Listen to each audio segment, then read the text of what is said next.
The Hollowing, Chapter 10, The Battle. From the cracks in the walls and the gaps in the floors, anywhere there was a space, these insects surged into the cell, swarming the burlap pile in the corner. At first, she began to shake in horror, thinking they'd come to devour him, but Sally would soon realize that they were animating him, slowly bringing him back to life. The burlap shroud became taut as it mimicked the form Oogie possessed before the change. Could this be real? Sally thought to herself, as Oogie slowly came to his full height and looked at her. Though he had no eyes, there was a glow through the sack where his eyes would have been.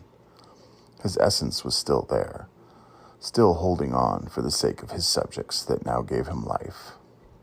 Now, in her presence, the hope that had overwhelmed Sally was spilling over into Oogie. That hope became his new strength. Oogie told Sally to head to the guardhouse above the prison and tell the boys she would find there that the day had finally come. In a moment, she returned with all three in tow. Quickly, they formulated a plan, a dangerous plan.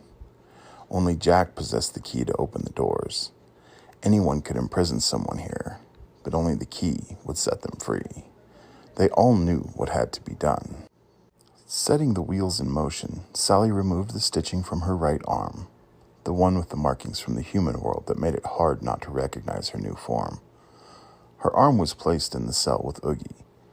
The bugs would leave his form to make him look small and weak. Sally's arm was positioned to make it appear as though she was under Oogie's burlap, with her hand moving in a constant caress. Oogie, Sally, and the two of the boys, Shock and Barrel, hid, lying in wait to spring on Jack and imprison him in his cage. The third boy, Locke, would go to find Jack and inform him of Sally's treachery.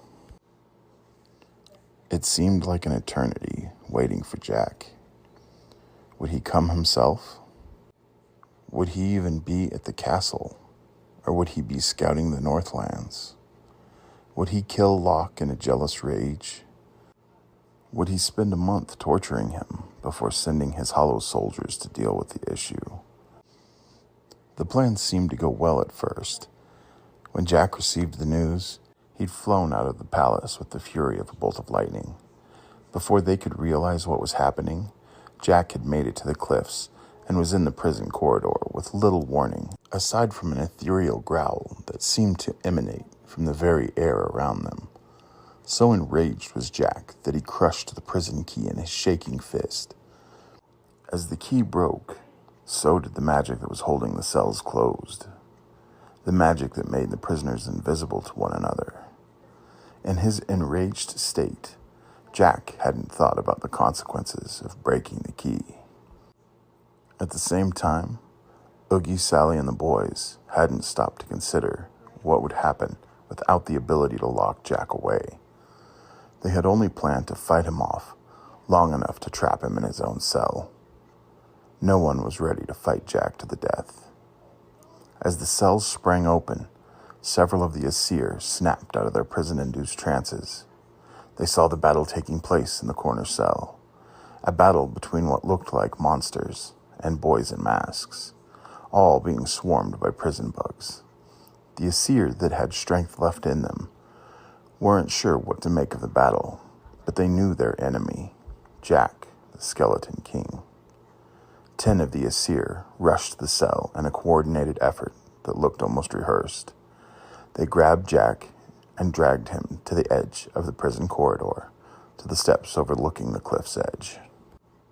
Later, they would think it strange that as they drug him to his death, he just laughed in horrific glee. His only concern was the burlap bundle he had ruthlessly clung to, tearing it to pieces as he gnashed the fleeing bugs between his teeth. They had taken Jack to the edge of the cliff, smashed his bones to bits, and thrown all but his head over the edge. His cracked and broken skull they took back to the north to post at their southern border. This was to serve as a reminder for whomever might wonder from their hollow place what would happen if they dared to overreach their boundaries. They had no idea that as Jack was being dragged to his demise, he had finally managed to kill the true king of the Twilight Realm, leaving the kingdom so broken it might never heal.